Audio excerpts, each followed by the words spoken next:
Break news చూస్తున్నాం. తెలంగాణలో ఆరోగ్యశ్రీని నిలిపివేయాలని నెట్వర్క్ ఆసుపత్రులు నిర్ణయం తీసుకున్నాయి. పెండింగ్ బకాయిలు చెల్లించకపోతే ఇవాళ అర్ధరాత్రి నుంచే సేవలు నిలిపివేస్తామని యాజమాన్యాలు ప్రకటించాయి. ఈ విషయంపై ఇప్పటికే ప్రభుత్వానికి లేఖ రాసినా స్పందన లేకపోవడంతో ఈ నిర్ణయం తీసుకున్నట్లుగా తెలిపాయి.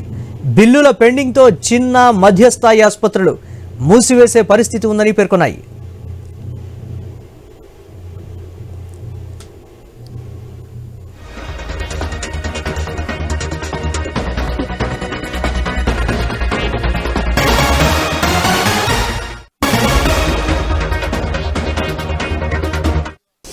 తెలంగాణలో ఆరోగ్యశ్రీని నిలిపివేయాలని నెట్వర్క్ ఆసుపత్రులు నిర్ణయం తీసుకున్నటువంటి పరిస్థితి ఉంది. పెండింగ్ బకాయిలు చెల్లించకపోతే ఇవాళ అర్ధరాత్రి నుంచే సేవలు నిలిపివేస్తామని కూడా యాజమాన్యాలు ప్రకటించాయి. దీనిపై మరిన్ని అప్డేట్స్ మా కరెస్పాండెంట్ సుప్రియ అందిస్తారు. సుప్రియ, దాదాపుగా ఒక నెల రోజుల క్రితం నుంచే ప్రభుత్వాన్ని అలర్ట్ చేస్తున్నామని కూడా చెప్తూ ఉన్నారు.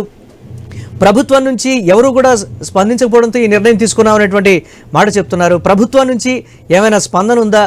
ఏం చెప్తున్నారు దీనికి సంబంధించి నెట్వర్క్ ఆసుపత్రి యాజమాన్యాలు?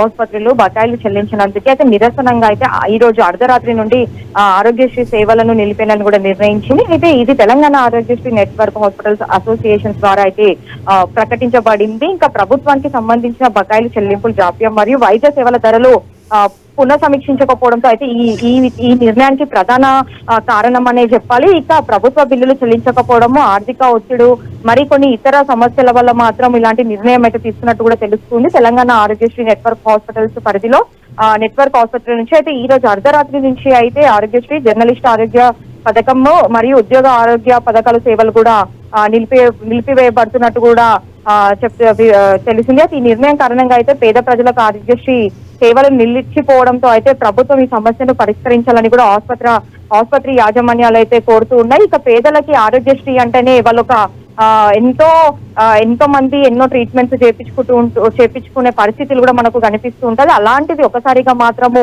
ఆరోగ్యశ్రీ నిలిపేయడంతో మాత్రము పేదలకు కూడా ఇబ్బందులు వచ్చే పరిస్థితి అయితే మనకు కనిపిస్తుందనే చెప్పాలి. ఇక Telangana Aarogyasri network hospitals association అయితే ఆరోగ్యశ్రీ సిఇఓ అయితే లేఖ రాసినట్టు కూడా గుర్తు చేశారు. అయితే కానీ ఎటువంటి స్పందన రాలేదని, చర్చలకైనా కనీసం పిలవలేదని కూడా పేర్కొన్నారు. దీంతో తప్పనిసరి పరిస్థితుల్లో అయితే డయాలసిస్, ఎమర్జెన్సీ వైద్య సేవలు మినహా మిగతా ఆరోగ్యశ్రీ సేవలను అయితే నిలిపివేసినట్లు కూడా తెలిపారు. Right, thanks for update Supriya.